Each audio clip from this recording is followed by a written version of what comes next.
आज 16 से हम करते हैं चकोला कंपनी। ठीक है ना। चकोला कंपनी, देखते हैं क्या पूछा गया है। Chakola company is a large listed company involved in two business sectors. Its main business is in the production of food and drink of supermarkets and large and other large traders. It also owns a chain of coffee shops nationwide.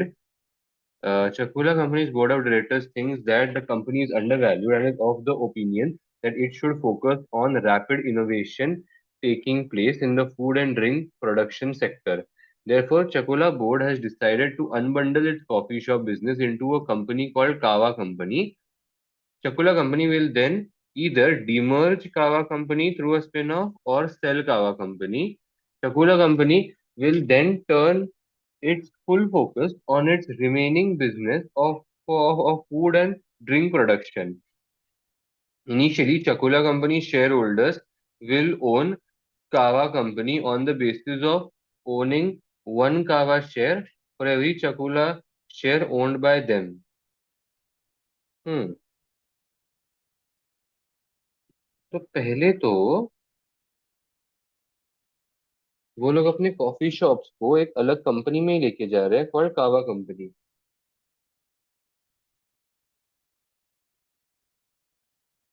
उसके बाद either वो लोग कावा company को अलग demerge करेंगे, निकाल देंगे अपने सेक्टर से, या फिर उस चीज को ही सेल कर देंगे, स्पिन ऑफ से सेल कर देंगे। नहीं, Chakula will then focus on the remaining business of food and drink production. Initially, Chakula shareholders will own Kawa company on the basis of owning one Kawa share for every Chakula share। ठीक है, तो एक एक का ratio पे हम लोग उनको ओ करेंगे, ओन करेंगे। ठीक है। Then Lahala Company is a large unlisted company controlled by 20 shareholders who all have a significant stake in the business. Lahala Company owns a number of hotels around the country and is looking to diversify into coffee retail business. Lahala Company has approached Chakula Company about the possibility of purchasing Kawa Company.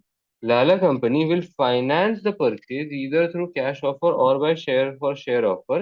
If Kawa is demerged, it will be listed on the stock exchange as an independent company. Chakura is unsure whether to sell Kawa or Lahala or to demerge it into an independent company. Chakura is unsure whether to sell Kawa to Lahala or to demerge into an independent company. Merge into an independent company. Company.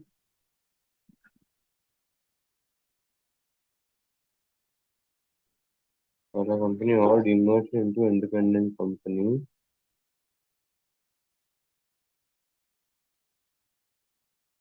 ठीक है। अभी देखते सबसे पहले सवाल क्या पूछा गया है। Explain why a regulatory framework related to mergers and acquisitions is necessary to protect the interests of the shareholders and other stakeholders. ये theory question है. Discuss two theoretical propositions as raised by Lahala Company's board of directors in relation to company's capital structure. ठीक है, ये सब जाने दो। मैं बोलता हूँ सीधा सबसे पहले क्वेश्चन पे आते हैं, मतलब वो वैल्यूज, मतलब फिगर्स, कैलकुलेशन पे आते हैं। Prepare a report for the board of directors of Lala Company which estimates the value of each Kawa share if it is demerged and listed as an independent company. Currently, क्या scene है? Areas of further clarification. Lala Company's CEO has determined that a regulatory framework in the area of mergers and acquisitions is designed to protect the interests of the share. तो ये सब वही है। Acquisition of Kawa will be major investment for Lala and its board of directors. As concerns about how the acquisition will be financed, the board of directors has heard that there are several theories explaining the capital structure of the company, including the following two propositions. The company should maximize its debt financing. Too much debt can be harmful to a company, then there needs to be balance between equity and debt financing. तो यहाँ पे हम लोग optimal gearing के बारे में बात करेंगे, पेकिंग ऑर्डर थियरी के बारे में बात करेंगे, and we also talk about the why debt is good. तो फिर वो मॉडिगलानी एंड मिलर का विद टैक्स, नहीं, विद टैक्स मॉडल आ जाता है, यहाँ पे वो लोग बोलते हैं कि इंटरेस्ट से टैक्स बेनिफिट मिलता है वगैरह वगैरह। अभी capital structure extra from Chakula company financial statements are as follows. Assets less current liabilities is 5010. ठीक है. अभी finance by share capital reserve non current liability loan note A and non current liability loan note B. ठीक है ना. अभी what are they saying? Chakula company shares are trading at 2.45. Estimated value of Kawa company is 1200 million. एक second. हाँ. Okay.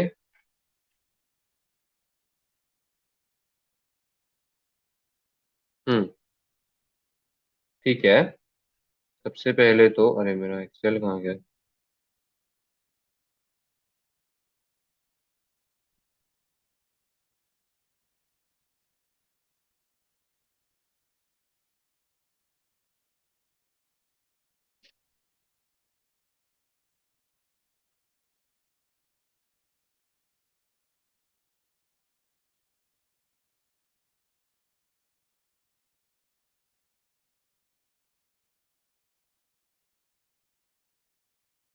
क्या पीछे कुछ नहीं है ना. पीछे कुछ नहीं है. ठीक, चलो.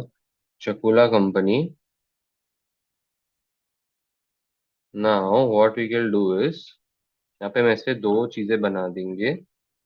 मैं सी पार्ट कर रहा हूँ शायद ना. सी पार्ट कर रहा हूँ मैं. हाँ. earlier each Kava share demerged. Yes. मैं एक्चुअली ना ये सी के सेकंड वाले के साथ ज्यादा कंफर्टेबल हूँ rather than सी के फर्स्ट वाले के साथ. मैंने कभी सी का फर्स्ट वाला ऐसा कभी किया नहीं है कि ईच कावा शेयर की वैल्यू निकालो करके. सी का फर्स्ट वन. पर्टिकुलर.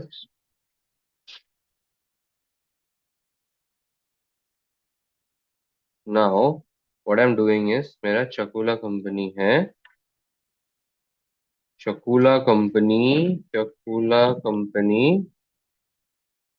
कावा कंपनी. जी तो अभी होगी नहीं क्योंकि ये बस मेरा पार्ट है. मतलब मतलब वो चकुला कंपनी के अंदर एक कावा का पार्ट आता है. That's it. Number of shares 1000 divide by 0.5.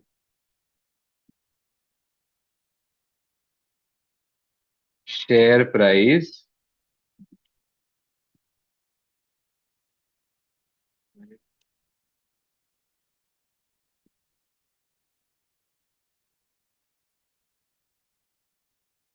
1200 is the equity value. Remaining part.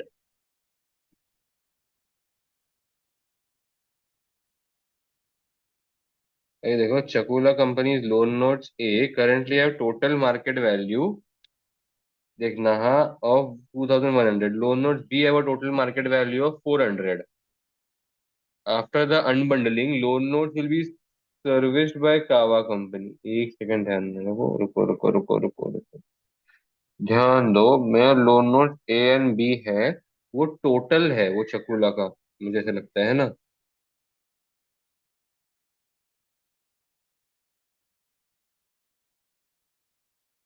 Okay.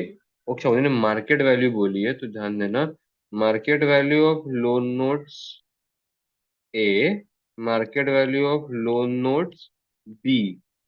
ये लिख देते हैं अपन सबसे पहले. और वो चको लगा कितना है.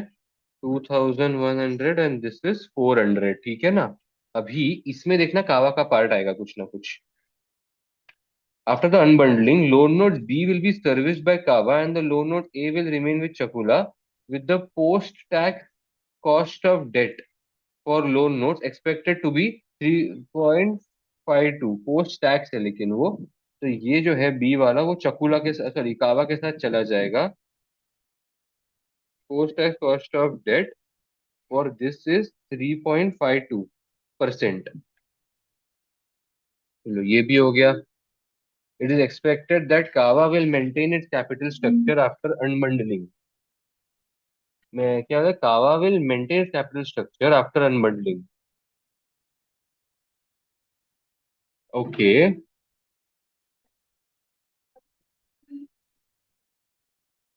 Capital to be maintained by Kawa company.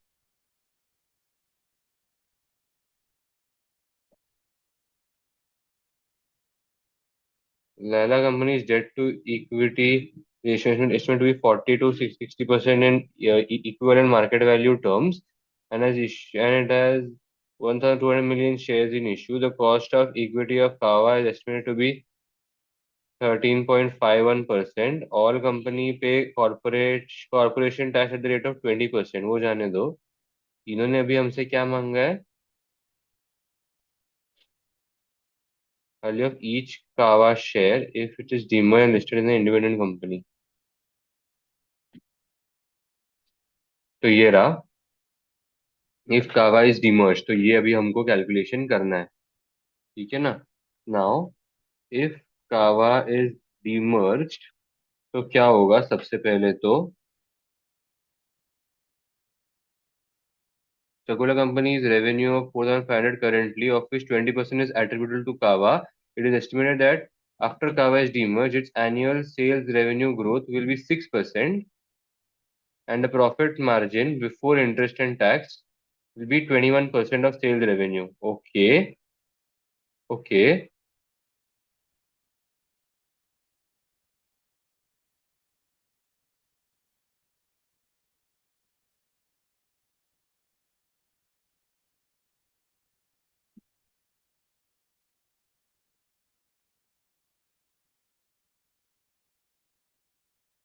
उसका 20% जो है वो कावा को बिलोंग करता है, तो 900.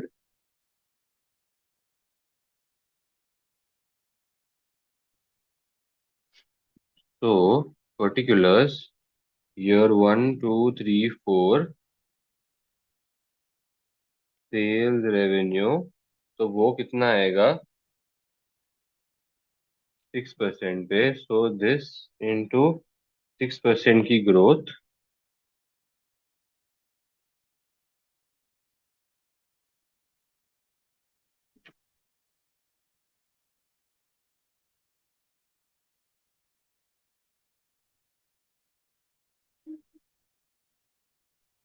Will grow at a rate of 6%. मैं 4 साल, मैंने देखो मुझे पता है कैसे 4 साल पता चले, यहाँ पे मैं नीचे देख लिया इनिशियल 4 इयर्स दिया हुआ है ऐसे. फिर आगे profit margin before interest and tax. Profit margin before interest and tax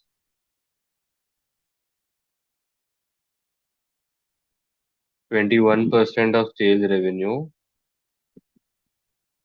21% of sales revenue or each of the next 4 years. It can be assumed that the current tax liable depreciation will remain equal to the amount of investment.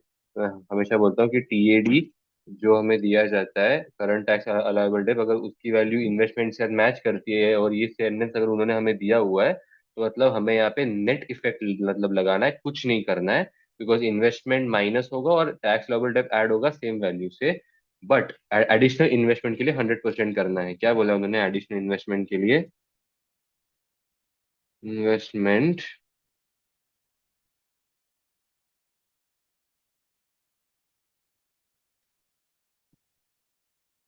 but Kava company will require additional investment in the aspects of 0.25 for every $1 increase in sales revenue. बराबर है, तो sales revenue.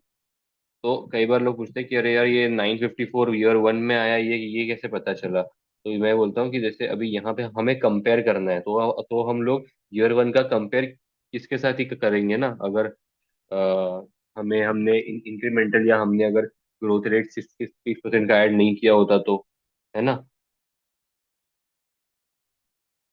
ये हो गया. फिर minus this plus this, अभी ये तो होता जाएगा इंक्रीमेंटल, तो this was incremental sales revenue. अभी उसके ऊपर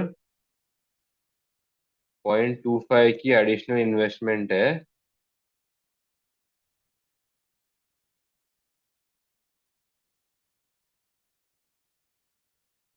additional investment, additional investment.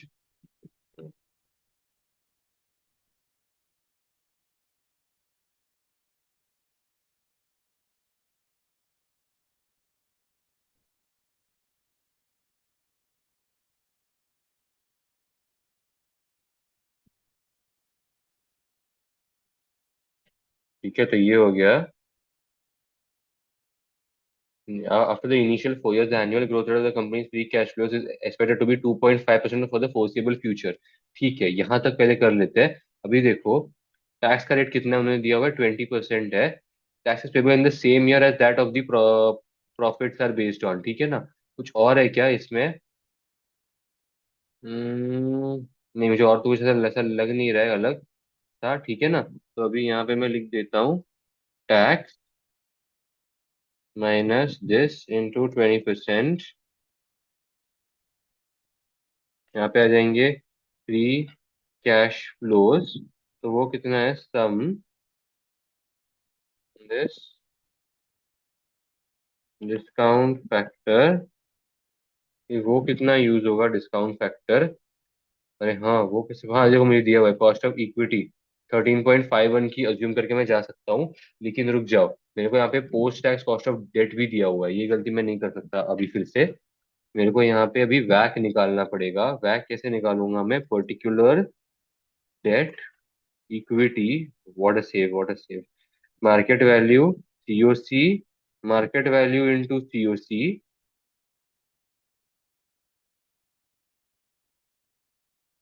Some this divide by this. ये देखना, market value is 13 point, COC is 13.51%। इसका इक्विटी का डेट का कितना है? डेट का मुझे पोस्ट टैक्स ही दिया ना डायरेक्टली। हाँ, पोस्ट टैक्स ही दिया है 3.52%। अभी डेट, अभी मुझे डेट की मार्केट वैल्यू कैसे पता चलेगी? हाँ, दी हुई ना 400, दी हुई है। देखो 400 मैंने ऊपर भी लिखी हुई थी ना, ये रही, कहाँ गया? हाँ, ये था। और इक्विटी का भी ये रहा। अभी ये मार्केट वैल्यू ही है ना ऊपर भी। हाँ, इक्विटी वैल्यू ऑफ कावा बराबर वही है। तो मुझे ये मिल गई है?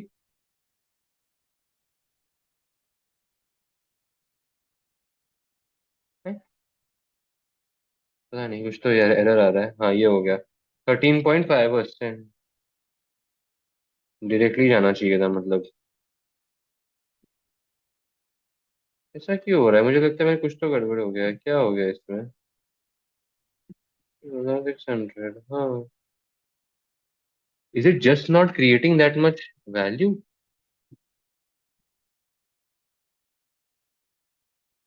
Is it just not that much important? ये देखो, मैं वही सोच रहा हूँ क्या गलती हो रही है। ये देखो, ये देखो, ये देखो, ये हमने वो चेंज किया था ना, ये देखो, ये वाला वैल्यू आएगा। मैं वही बोल रहा हूँ भाई, ऐसा नहीं हो सकता। You have to be very careful. यहाँ पे 11% आता है, तो वैक इज एक्चुअली 11% का। ठीक है ना? 11% का वैक मतलब 0.901, 0.812, 0.731, 0.659। प्रेजेंट वैल्यूज रिटर्न्स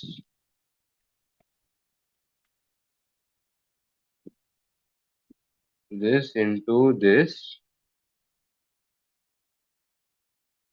ये आ गए मुझे मेरे रिटर्न्स। ठीक है ना? तो लेकिन these are from years 1 to 4। ठीक है ना? These are from years 1 to 4। इसका खास ध्यान रखना। अभी इसके बाद, now we will calculate for perpetuity. वो कैसे कैलकुलेट करेंगे? Cash flows 1 + G divide by K minus G. Cash flows कहते हैं,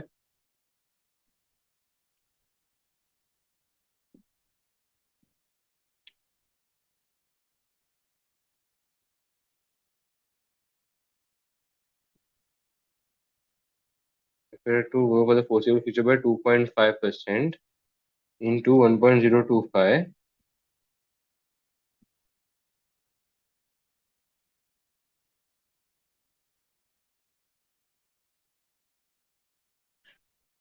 के माइनस जी कितना है? 2.5%।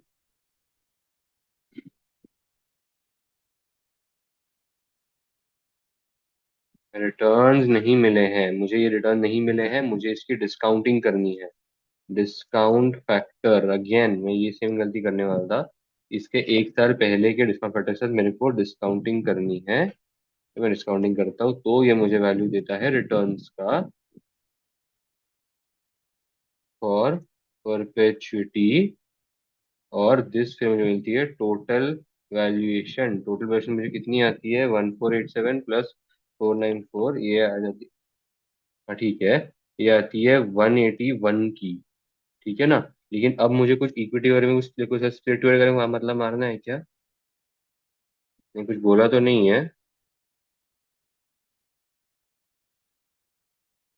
इन्होंने, बोला है लेकिन Kava will maintain its capital structure after unbundling. तो कैपिटल स्ट्रक्चर अगर ये अनबंडलिंग के बाद भी मेंटेन कर रहा है तो मतलब इसको मुझे डेट और इक्विटी में स्प्लिट तो करना ही पड़ेगा। तो डेट पहले कितना था, 400, एंड इक्विटी था 1200। सो 400, अरे यार यहाँ पे 400, 1200, टोटल वॉज 1600। अगर ये 100% था तो this into this divided by this 75, and this was 100 minus 100 just 25। तो अभी this into 25 divided by this, and this into 75 divided by 100, ये मुझे मिल जाता है। thus the equity value of कावा कंपनी इज 141। और मुझे मांगा क्या गया था, मुझसे मुझसे मांगा गया था कि हमको बताओ the value of each Kava share if demerged and listed on the independent stock exchange. Thus, the value of each stock listed on the stock exchange would be would be this divided by number of shares। और ये number of share नहीं मिले मेरे को अब तक कावा के। ओ भाई, शिट शिट शिट शिट, मेरे पास नंबर ऑफ शेयर्स ही नहीं है इतना करने के बाद भाई। What the fuck, what the fuck, what the fuck भाई। पर शेयर कैसे निकालूं अभी मैं? नंबर ऑफ शेयर कैसे आया था मेरे को यहाँ पे? मैं मार्केट वैल्यू से ही कर लूँ क्या? मार्केट वैल्यू से मतलब मैं फिर वो रिवर्स कैलकुलेशन लगाते जाता हूँ, क्योंकि देखो ये 49 मुझे कैसे मिला है, मुझे इन दोनों को डिवाइड करके मिला है। तो ये अगर 2.45 ही रहेगा तो मेरे को 4.89 मतलब एक तरीके से। एक मिनट यहाँ पे मैं कर देता हूँ। First one, number of shares of कावा। तो वो मैं कैसे करूंगा, रुक जावा, ऐसे नहीं करता मैं। 1200 शेयर वैल्यू पर share price which is 2.45, this divided by 2.45 मुझे देता है। तो मैं इसको कर देता हूँ, क्योंकि देखो नंबर ऑफ शेयर्स कभी भी फुल फिगर्स में ही होते हैं। सो 490। तो मैं इसको कर देता हूँ यहाँ की लिंक, डिवाइड बाय 490, 2.8। अरे यार ये भी ऐसे आता है ना यार।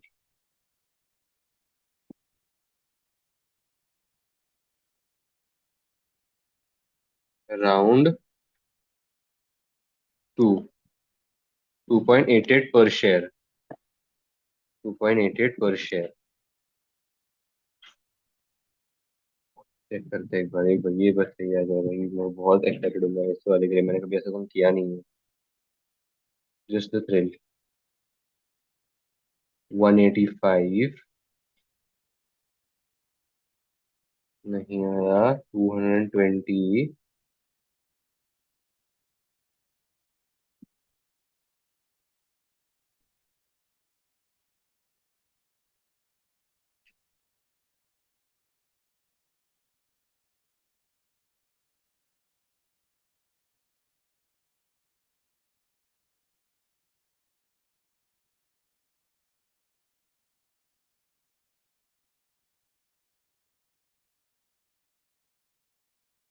अभी ये नीचे आते जाऊंगा मैं। 2.88 पर शेयर, 2.88 पर शेयर। वो कहाँ गया? क्यों नहीं दिया? देखो केई तो चलो मिल गया 11%, परफेक्ट। कॉस्ट ऑफ कैपिटल 11% का। ठीक है, इसमें वो 2.5%, ठीक है, ये भी ठीक है। Okay, I have high hope still now. No, what did they do? 1412 मिला मेरे को भी, 1412 मिला था, 1411 मिला है। देन उन्होंने क्या किया, डिवाइड बाय 200।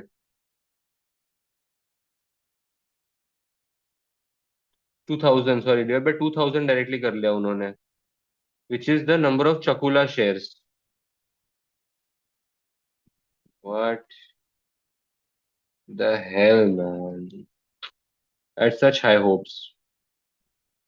डिवाइड बाय 2000, मतलब बाकी सारा पूरा कैलकुलेशन बराबर है, इन्होंने सारी डिवाइड बाय 2000 किया, इनको पर शेयर की वैल्यू मिल गई, तो इन्हें गेन क्यों निकाला? जब पूछा ही नहीं है तो गेन क्यों निकाला है?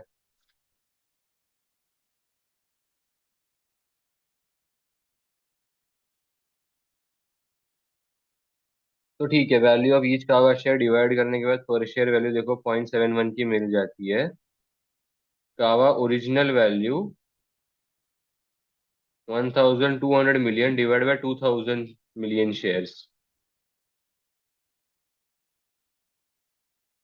ये आई थिंक उसका मतलब मीनिंग क्या है कि, मैं बताता हूँ, जैसे ये चकोला के 2000 शेयर्स है, ये 2000 शेयर्स टोटल चकोला के है, राइट? और इसके अंदर कावा एक पार्ट ऑलरेडी है।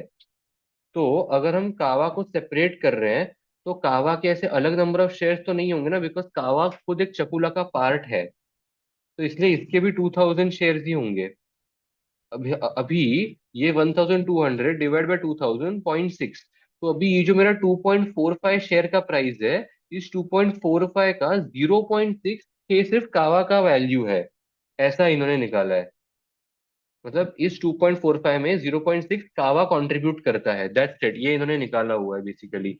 बट हाँ, मतलब ये चीज मेरे को तो क्लिक नहीं हुई थी, बट मैं जो किया, it it actually doesn't make sense, क्योंकि मैं एक कंपनी के एक डिवीजन का या एक पर्टिकुलर सेगमेंट के नंबर ऑफ शेयर्स कैसे निकाल सकता हूँ? मुझे टोटल कंपनी के शेयर्स का डिवाइड करना पड़ेगा ना।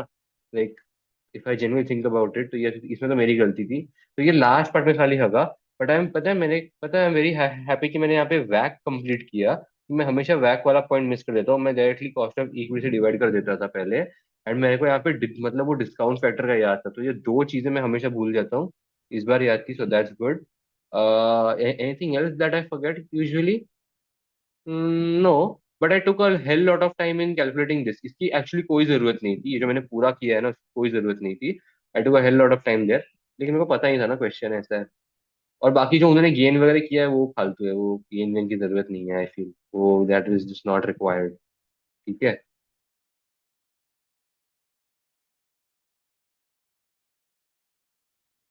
अभी ना हम ये वाला क्वेश्चन करते हैं, दिस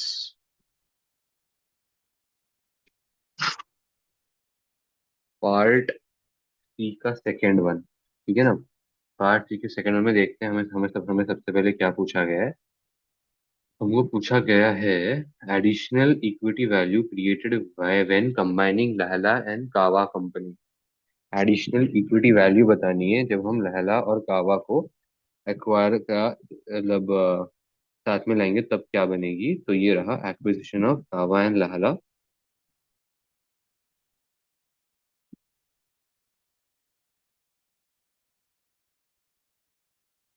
इंडस्ट्री।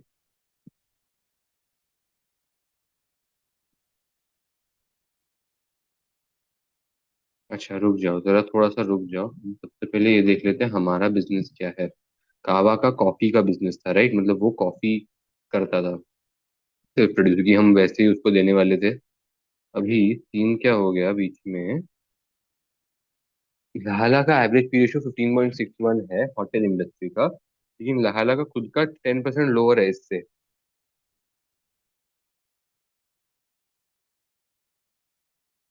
तो जितना जितने सम्स मैंने किए हैं ना, I have realised one thing, कि अब मेरे को है ना पी रेशियो को राउंड ऑफ करके ही लेना पड़ेगा। तो average P ratio of the hotel industry 15.61 15.61, इसका 10% लोअर है,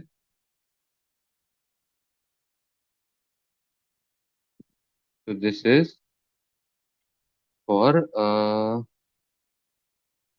लहला कंपनी।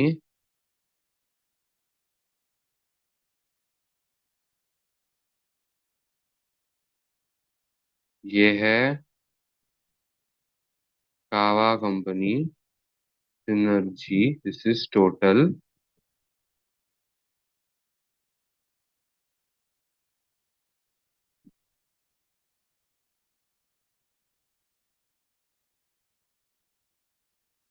पी रेशियो 1 डेसिमल तक ही राउंड ऑफ होता है, थोड़ा रियलाइज्ड, ठीक है ना ये। 1 डेसिमल नहीं हो रहा है, 2 डेसिमल तक कर लो फिर। जाने दो, अभी क्या ही कर सकता हूँ मैं। P ratio extract from the statement of profit and loss applicable to Lahala and Kawa are as follows: profit before interest and tax।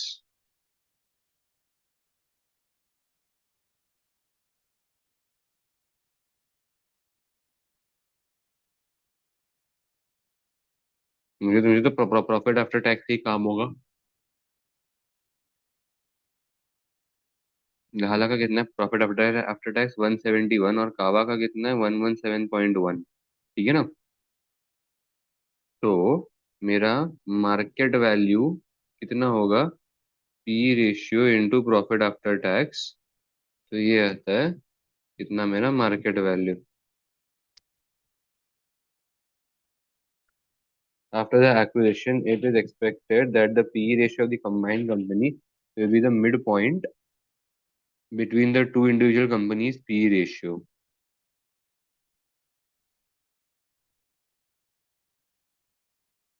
अच्छा, ओके। तो PE रेशियो कावा का कितना था?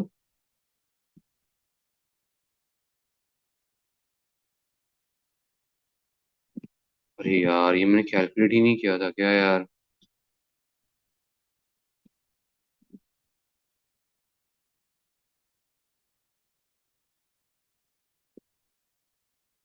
तो PE रेशियो ऑफ कावा कंपनी, शेयर प्राइस,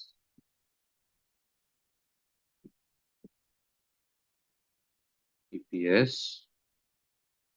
या फिर अर्निंग्स, जो भी अभी मुझे इंफॉर्मेशन ऊपर दी गई है।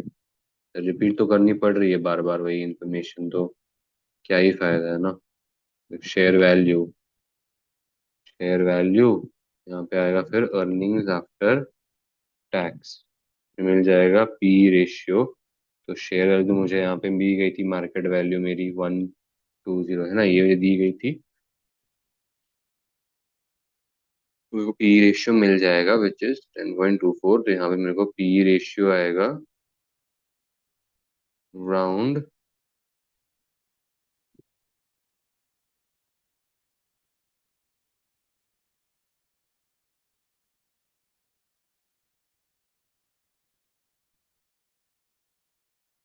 P ratio is the mid point of these two things divide by 2, तो ये मुझे पी रेशियो मिल गया।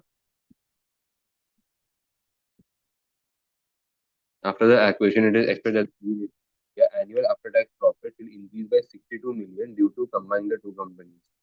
तो ये 62 मिलियन के हो जाएंगे, तो मुझे सम में प्रॉफिट आफ्टर टैक्स आएगा 350.1 का। तो मैं इन दोनों को मल्टीप्लाई करके मेरा इक्विटी वैल्यू निकाल लूंगा। ये देखो मुझे मिल गया मेरा इक्विटी वैल्यू।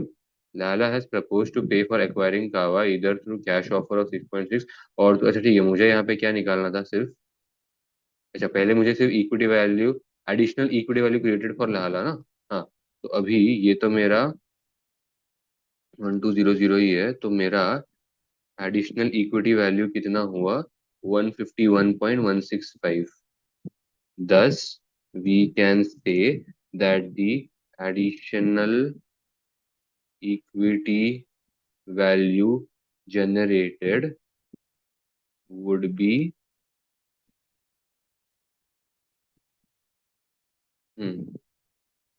मिलियंस, ठीक है ना। चलो ये हो गया। मैं एक बार ना यहाँ पे सिर्फ ऐसे पॉइंट्स लेके देख देता हूँ कि जैसे मैंने यहाँ पे पॉइंट लिया है, वैसे मैं अगर हर जगह पे बस पॉइंट्स ही ले लूँ तो मैं देखता हूँ मुझे कितना वैल्यू मिलना चाहिए, बस ऐसे ही, जस्ट फॉर जेनेरिक इन्फो। मुझे एक्चुअली यहाँ पे ऐसे ही जस्ट रैंडम पॉइंट लेके ना 650 आ रहा है, और राउंड ऑफ करने के बाद 651.165 आ रहा है। मैं यही सोच रहा हूँ राउंड ऑफ करना चाहिए कि नहीं करना चाहिए, तो मैं तो कर रहा हूँ अभी के लिए। Let's see.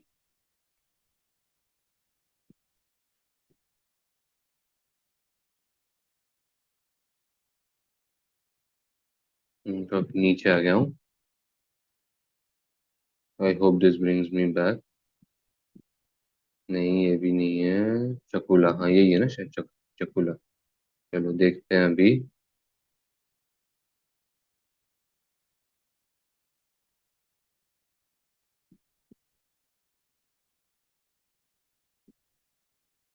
651.1, चलो good good good.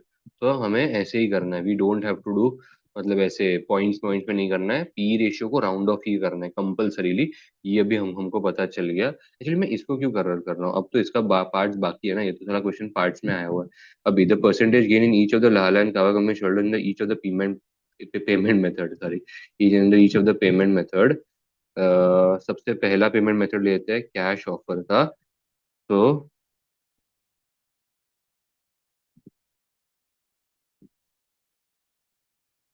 Cash offer 0.66 for each कावा share. The offer is a cash offer for each of the Kava shares. So 0.66 per share. Number of shares कितने हैं, नंबर ऑफ शेयर्स मेरे पास, कावा के पास 2000।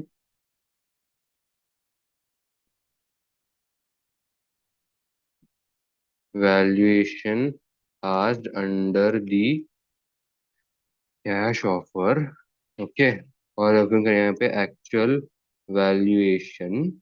इसकी actual valuation कितनी है, इसकी एक्चुअल औकात कितनी है, कावा की 1200 की ही है। तो इस बंदे ने गेन या कितना मांगा है, प्रीमियम आस्ट स्लैश गेन। तो अभी इस चीज को मैं कैसे लिखूंगा, गेन इन परसेंटेज।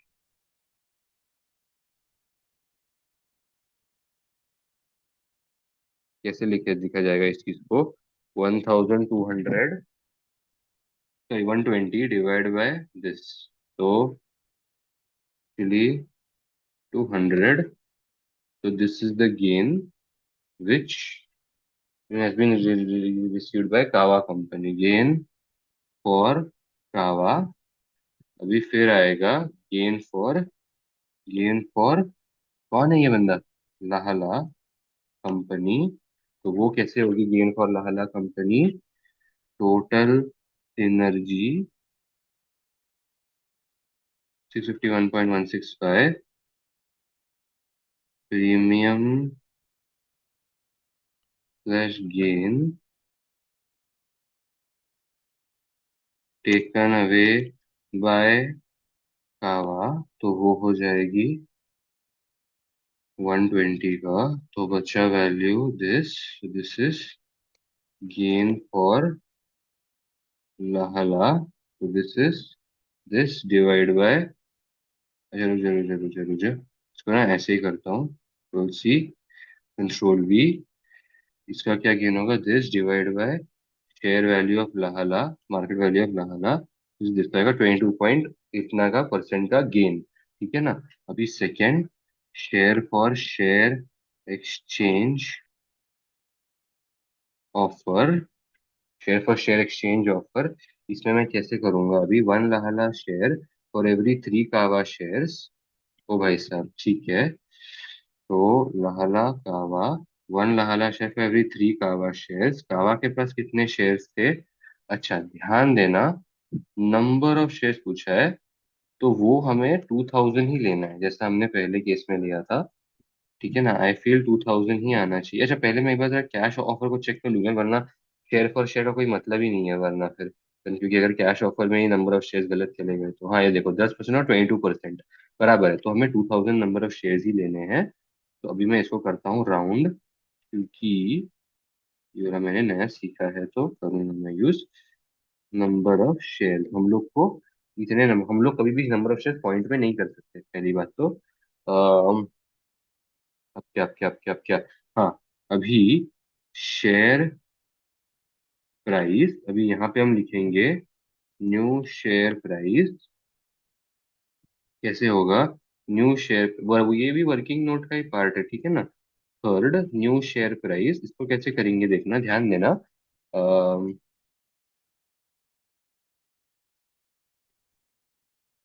अ, तो भी एक्चुअली मैं ना ऐसे ही कर लिख देता हूँ।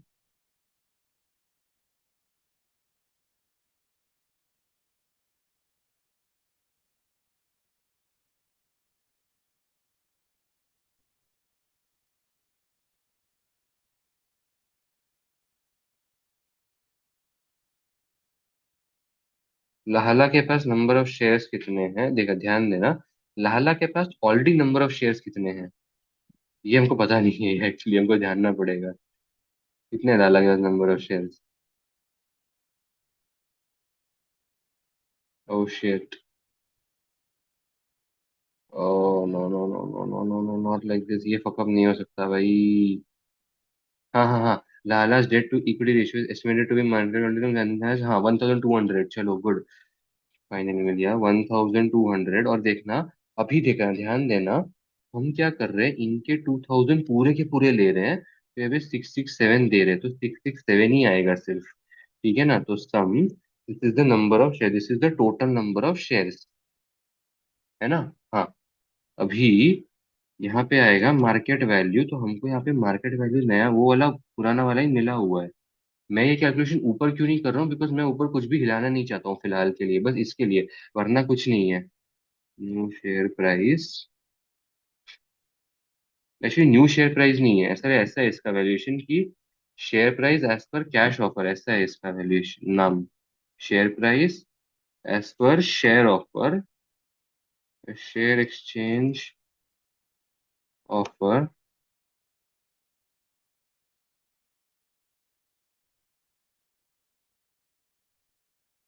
राउंड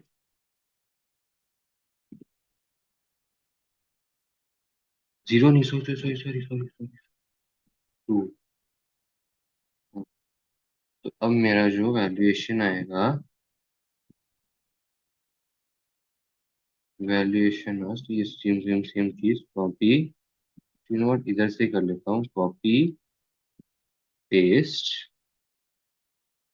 वैल्यूएशन आज एज पर शेयर ऑफर, एक्चुअल वैल्यूएशन, इसकी एक्चुअल औकात थी 1200 की, इसने प्रीमियम इतने का मांगा है, तो इधर जो होगा premium divide by the market value, वो आ गया 26.73, हाँ वही परसेंटेज है, चलो good.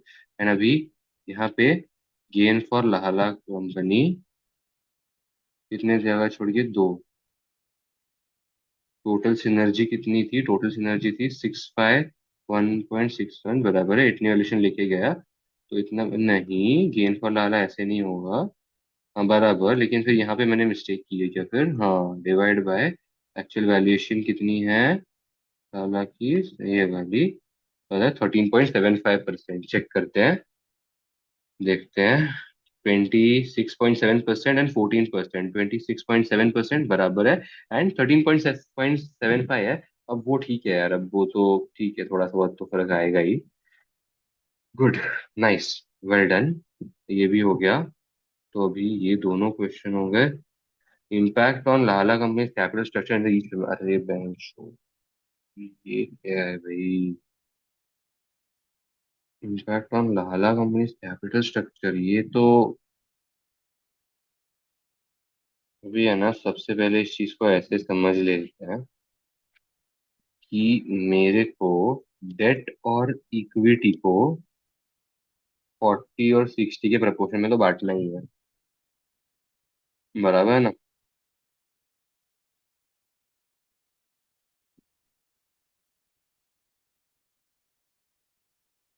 Equivalent market value terms दिया हुआ है, देखो मुझे मार्केट वैल्यू टर्म्स, तो मार्केट वैल्यू टर्म्स के हिसाब से 60 मेरा कितना हो गया, इतना, और 40 मुझे डेट शायद दिया नहीं है, तो मैं क्रॉस मल्टीप्लाई करके निकाल लेता हूँ कि ये मेरा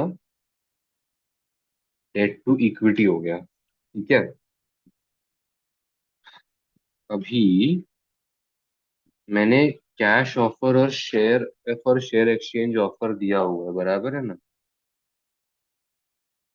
तो सबसे पहले कैश ऑफर को समझ लेते हैं।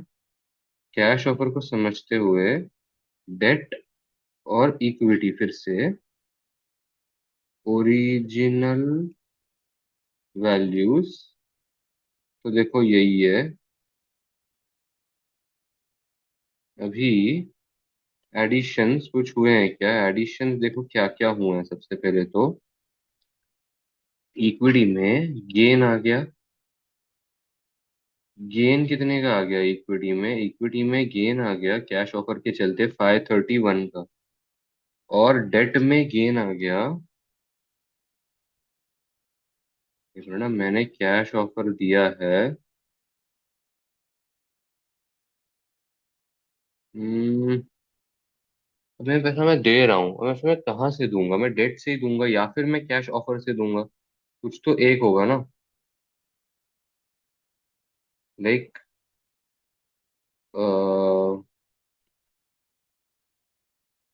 इस चीज को मैं या तो डेट से दूंगा या फिर कैश ऑफर। मेरे पास उतने कैश रिजर्व शायद नहीं होंगे, तो इसलिए मैं इसको डेट में दे दूंगा 1320। ठीक है, तो ये मेरा टोटल बन जाता है।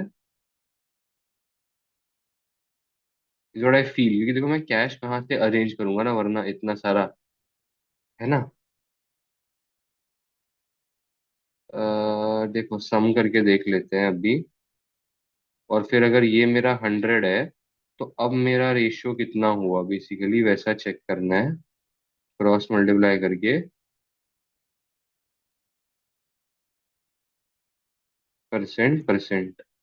ठीक है, तो आई थिंक ये ऐसे चेक करना पड़ेगा।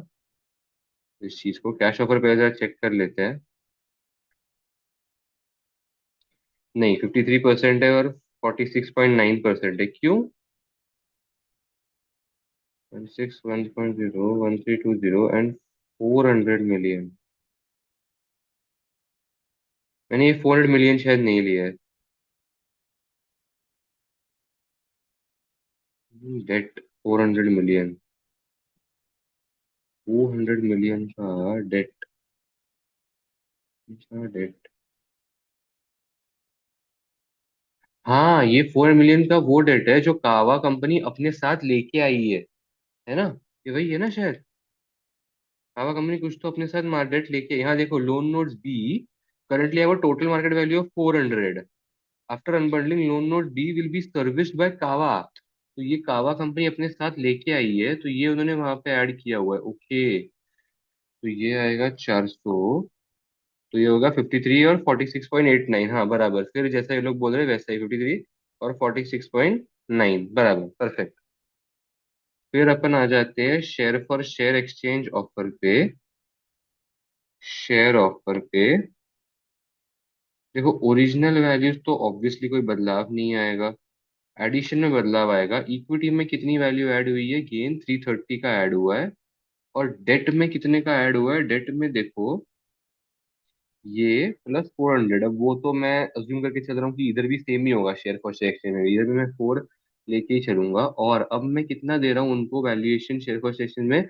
1520.76 का दे रहा हूँ वैल्यूएशन। तो ये, तो फिर आएगा 65% और 34.78%। 32% और 68%। क्या हो गया फिर से? Mistake. Market value of debt they just added 400 million and equity में they added the rest of the. हाँ ओके ठीक है। दे आर सेइंग कि okay okay okay, they are saying कि ये जो हमने वैल्यूएशन नहीं दी है इनको, ये जो हमने नई वैल्यूएशन इनको दी है 1520.76, ये उनकी इक्विटी है जो अब हमारी बनने वाली है। ऐसा क्योंकि ये कंपनी कंबाइन होने वाली है, इसके लिए। ये बहुत वीक है मेरा ये तो जेन्युइनली नहीं क्लिक होता भाई, ये मेरे को हुआ ही नहीं, मेरे को क्लिक होता नहीं, क्या हुआ ही नहीं मेरे को ये क्लिक। तो ये आ गया 32% और ये आ गया 68% जैसा उन्होंने बताया है। बट दिस इज क्वाइट मतलब वो लॉजिकल, बाकी पूरा सम तो मैं लगता है हमने बहुत सही से किया, लेकिन इस चीज को स्प्लिट करना यही मेन था। देखो वो 400 का लोन नोट जो मेरी सब्सिडरी कंपनी खुद अपने साथ लेके आई है, वो अभी कैश ऑफर जब मैं उनको दे रहा हूँ तो मैं लोन लेके उनको दे रहा हूँ। बेसिकली मेरे को नया लेना पड़ रहा है उनको कैश ऑफर ऑफर करने के लिए। लेकिन जब मैं शेयर पे आता हूँ, इक्विटी पे आता हूँ, तो मैं उनको जो वैल्यू दे रहा हूँ ना इक्विटी वैल्यूएशन में, वो उनकी इक्विटी है जो मेरी बनने वाली है कंबाइंड कंपनी में, तो मैं उसको इक्विटी वैल्यूएशन में ही डाल देता हूँ। तो ये थोड़ा जानना जरूरी है। This was something tricky for me as well. कोई बात नहीं, यहाँ ये गलती होती है। अभी बाकी आई थिंक सब थियरी है, तो इसको मैं थोड़ा कल करता हूँ। फाइन। या I think this one is enough for day.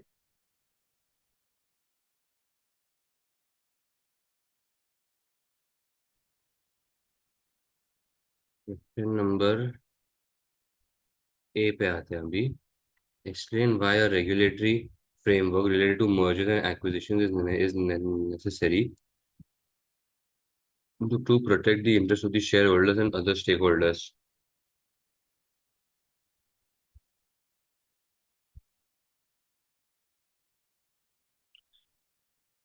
हम्म। ये ऊपर पूछा गया था ना ये वाला। Mind by regulatory framework in the areas of mergers and acquisition is designed to protect the interests of the shareholders and the other stakeholders. She wants to find out, ठीक है। तो सबसे पहली बात ना, रेगुलेटरी फ्रेमवर्क के अंदर अलग अलग पॉलिसीज और रूल्स एंड रेगुलेशंस रहते हैं कि कौन कौन से फॉलो करने चाहिए, कौन कौन से यू नो गाइडलाइंस के मुताबिक ही एक्विजिशन और मर्जर्स होना चाहिए, और एक बार एक्विजिशन और मर्जर्स हो जाने के बाद क्या क्या सिस्टम्स को फॉलो करना चाहिए। जैसे कि कई बार ऐसा हो सकता है कि एक्विजिशन और मर्जर के टाइम पे एक जो कंपनी होगी, maybe the acquiree might be hiding, they might be hiding the, क्या बोलते हैं उसको, hidden liabilities. Whereas on the other hand जो बाकी के कंपनीज होंगे, मतलब जो एक्वायरर होगी, है ना, वो उसका तो मतलब लॉस हो जाएगा क्योंकि उसको पता नहीं होगी हिडन लायबिलिटीज है। तो तो अकॉर्डिंग टू एक्वेशन और premium, so according to that acquisition और प्रीमियम, वो फिर हिडन लायबिलिटीज के लिए दे विल बी प्रोटेक्टिंग और सेफगार्डिंग द एक्वायरर, ऐसा। एंड सेम चीज अगर, जैसे कि ऐसा भी हो सकता है कि जैसे एक्वायरर ने अगर एक्वायरी को किया है एक्वायर, तो उसके वजह से क्या हो जाएगा कि कई बार ऐसा हो सकता है कि एक्वायरर एक्वायरी के सारे एम्प्लॉयज को मतलब वो रिडंडेंट कर दे या निकाल दे without paying any redundancy cost और एनी कॉस्ट, ऐसा। सो इसके लिए इस टाइम पे हम लोग एक्वायरी के एम्प्लॉयज को सेफगार्ड करते हैं, तो ऐसा। लेट्स सी उन्होंने कैसे लिखा है इस चीज को। The key reason for regulatory framework to exist in the merger and acquisition activity is to ensure that the interests of the stakeholders are protected, and where the natural market forces may not be sufficient on their own to ensure that this happens, the regulatory framework aims to ensure a well-functioning market for corporate control. With respect to shareholder as a major stakeholder group, the regulatory framework aims to establish that shareholders of target company are not affected negatively by ensuring that minority shareholder rights are protected. हाँ, यहाँ पे minority shareholder के rights भी protect होते हैं। Target company management can not block the merger and acquisition where it is in commercial and economic interest of the shareholders. ये बहुत ज्यादा इंपॉर्टेंट पॉइंट है कि कहीं टारगेट कंपनी जो है उसके कैसे हो सकता है, डायरेक्टर शायद सिर्फ खुद के बारे में सोच सकते हैं कि सिर्फ और सिर्फ मेरे को मतलब मेरी जॉब बचानी है, और अगर एक बार एक्वेशन होगा तो मतलब मेरी जॉब चली जाएगी। तो इसके अकॉर्डिंग बेसिकली तो टारगेट कंपनी के शेयर होल्डर्स अपने क्या बोलते कंपनी के पर्सपेक्टिव से फिर नहीं सोचेंगे, ऐसा।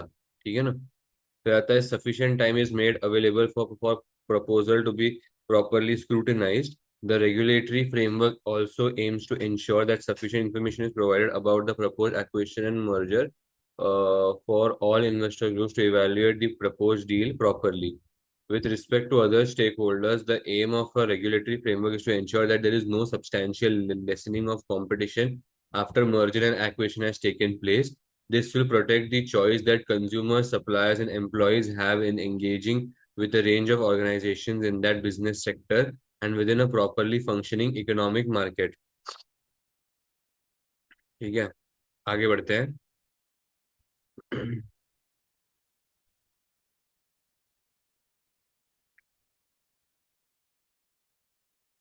This will protect the consumer suppliers and employees. ये तीनों के तीनों इन्होंने यहाँ पे नाम लेके बोला है, तो वो ज्यादा मतलब वो अच्छा लगा मुझको.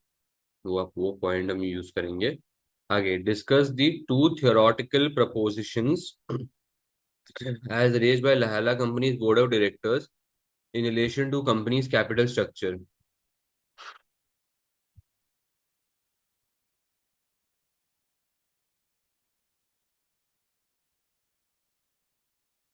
The company should maximize its debt financing, and too much debt can be harmful to a company that needs to be balanced out between equity. तो ये सब तो ऐसे ही मैंने कल भी बोला था कि मैक्सिमाइजिंग डेट एंड इक्विटी के चलते हम इसके ऊपर तो बहुत सारे पॉइंट्स बोल सकते हैं, है ना. वी कैन फर्स्ट से कि जैसे जो है मैक्सिमाइज डेट फाइनेंसिंग में, तो maximise debt financing it will depend upon the debt capacity of the company, and then if the company increases its debt financing, then its credit score starts to decrease, credit risk बढ़ जाता है, फिर credit rating fall हो सकती है, ये सब बोलेंगे. उसकी वजह से क्या होगा कि हमें ज्यादा इंटरेस्ट पे करना पड़ेगा. अब उस वजह से क्या होगा कि अभी एक बार हमने बहुत ज्यादा डेट ले लिया. उसके बाद हमें जो मॉडिग्लानी एंड मिलर का जो थियोरम है कि ज्यादा डेट ले लो सो दैट इंटरेस्ट से बेनिफिट मिल जाए, वो नहीं अप्लाई होगा, बिकॉज टू मच डेट हो जाएगा. So that cost of capital will increase only, so because of which the other equity share holders might get concern वगैरह, ये सब हम बोल देंगे पॉइंट्स. ठीक है. Yeah, देखो, the two theoretical propositions are based on the opinion that company's capital structure does matter to the value of the company. The first proposition possesses that since debt is cheaper than equity and there is a tax shield attached to debt finance, it is better for the company to be financed by as much debt as possible. This is the view presented by Modigliani, Gliani, Modigliani and Miller with taxes model. Since interest is paid before a company pays corporation tax, but dividends are not, a company does not have to pay taxes on profits used to pay interest. This is referred to as a tax shield. This is referred to as a tax shield. The presence of a tax shield results in cost of capital reducing as a proportion of debt financing increases. This is referred to as a tax shield. Sense of tax shield results in cost of capital reducing as proportion of debt finance increases. लेकिन second proposition क्या बोलता है? The second proposition builds on this by arguing that although debt carries with it advantage. तो यहाँ पे इन्होंने सबसे पहले फर्स्ट पॉइंट में एक्सप्लेन कर दिया कि हाँ डेट फाइनेंसिंग लेना चाहिए so that cost of capital मतलब वो डिक्रीज हो जाएगा. लेकिन फिर जो सेकेंड पॉइंट है, इसमें इन्होंने वो पॉइंट कवर किया होगा कि भाई कॉस्ट ऑफ कैपिटल बढ़ जाएगा, very high levels of gearing will lead to increasing cost of capital because equity shareholders मतलब रिस्क लेवल के वो सब.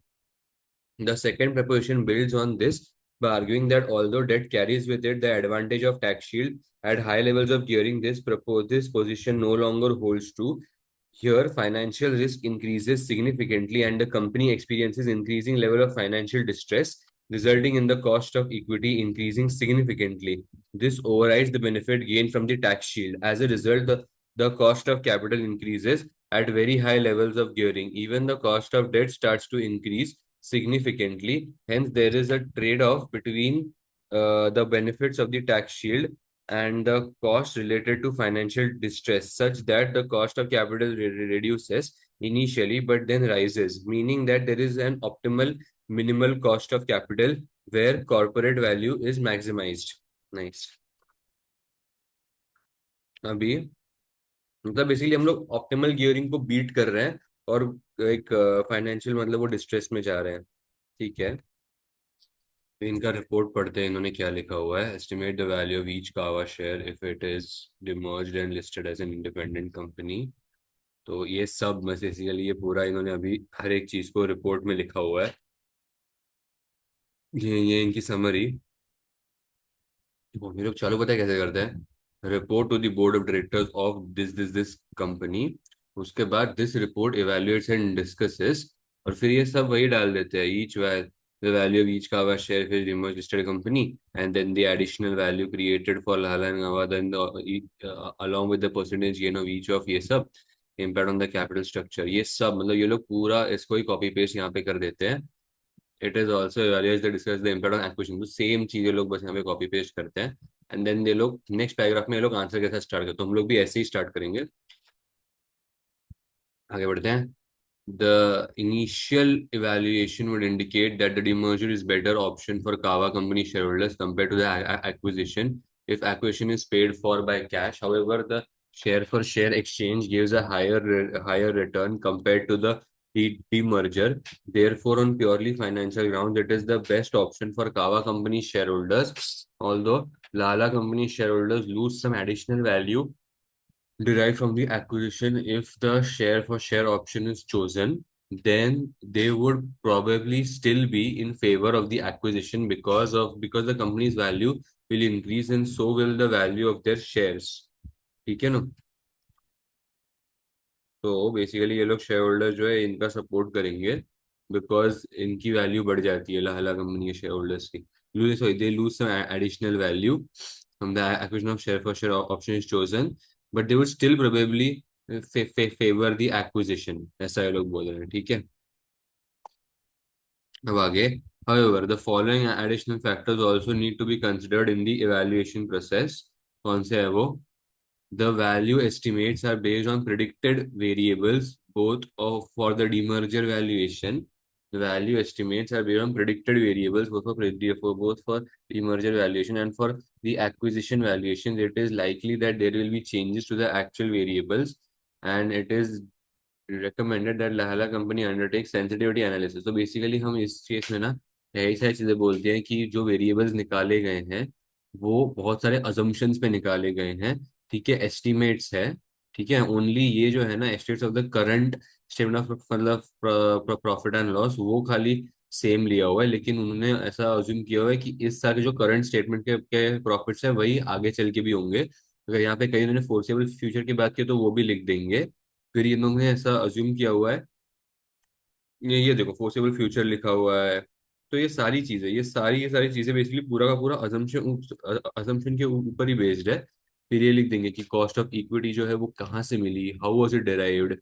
ठीक है ना, इन्होंने कॉर्पोरेशन टैक्स 20% ऐसे ही अज्यूम किया हुआ है, लेकिन इन्होंने टैक्स स्लैब के हिसाब से, तो ये सारे अजम्पशन यहाँ पे लिख देंगे हम लोग। Therefore, Kava Company shareholders may be of the opinion that operating as a standalone demerged independent company may give them a better opportunity to shape the company's strategy. On the other hand,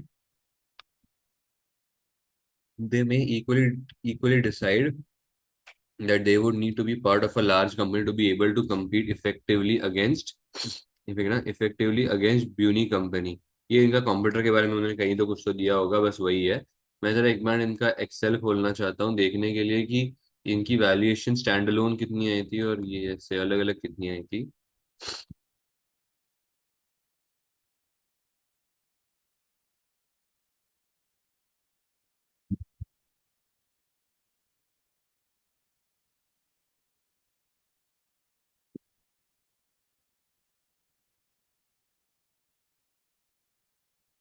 हम्म।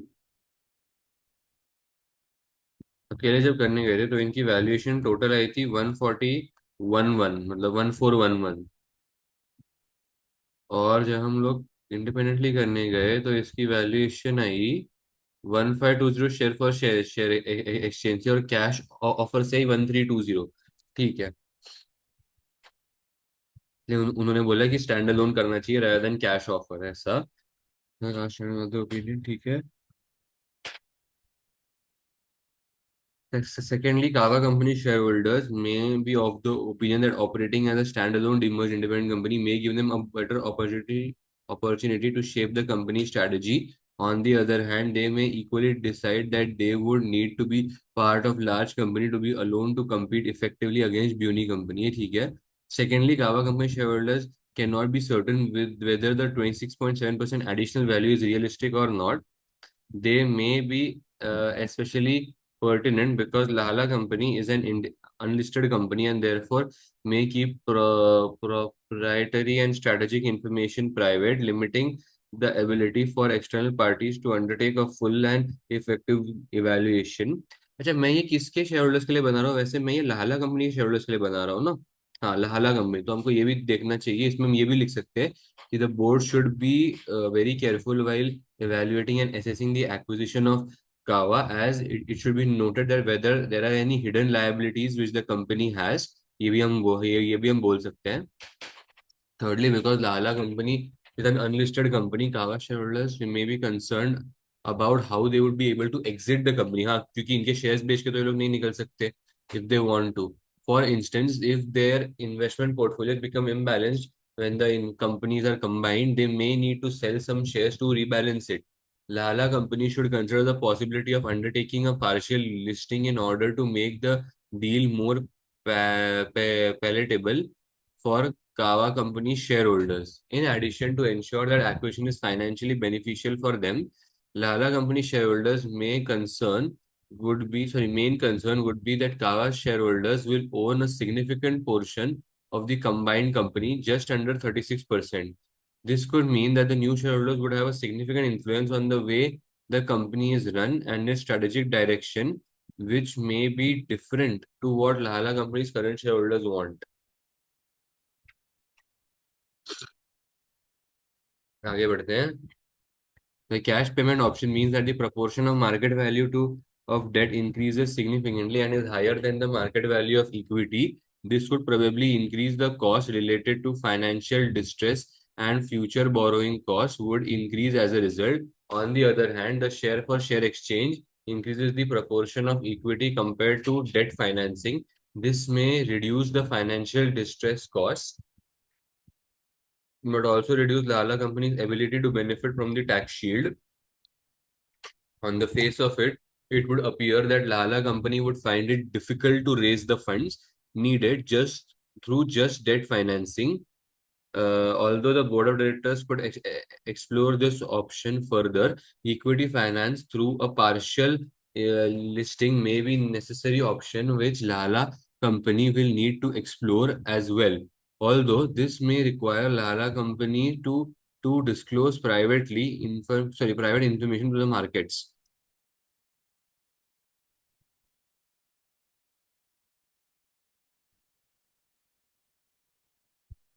तो equity finance, तो basically ये लोग बोलना चाहते हैं कि अगर हम लोग डेट फाइनेंस से इस कंपनी को नहीं बाय करेंगे तो हमें इक्विटी फाइनेंस लेना पड़ेगा. तो अगर इक्विटी फाइनेंस लेना पड़ेगा तो हमें इंफॉर्मेशन मतलब वो डिस्क्लोज करनी पड़ेगी कि भाई हम लोग एक कंपनी को एक्वायर करने वाले हैं. सो उसका इफेक्ट मार्केट्स पे क्या आएगा, उसको हम प्राइवेट नहीं रख सकते, उसको पब्लिक ही करना पड़ेगा उस इंफॉर्मेशन को, ऐसा. और डेट लेंगे तो फिर टैक्स शील्ड का बेनिफिट मिलेगा, वो हमने जो पहले बोला वही. The share for share exchange gives the highest return for Kawa Company shareholders and also makes a good return for Lala Company shareholders. The impact on capital structure from this method is a higher percentage of equity and therefore scope to raise more finance through debt if required. Concern that Lala is unlisted and complications arising from this might make the cash payment method the preferred one for Kawa Company shareholders. तो ये basically unlisted है, इसके लिए इसको cash offer देना ही ज्यादा better है. ये मुझे पता नहीं था कि अगर अनलिस्टेड होगी तो कैश ऑफर देना बेटर रहता है. तो मैं स्क्रीनशॉट ले लेता हूँ फिर से. Therefore, cash offer match the benefit of the demerger would need to be unlisted. The initial cash offer and higher revised cash offer would have a significant impact on Lala Company's capital structure in terms of increased debt. Therefore, it is recommended that Lala Company should consider equity finance through partial listing. This would also enable Kawa Company shareholders to trade their shares and thereby make the deal look better for them. ठीक है. Oh, इतना ही था शायद answer. तो I think this is the end of the question. Okay.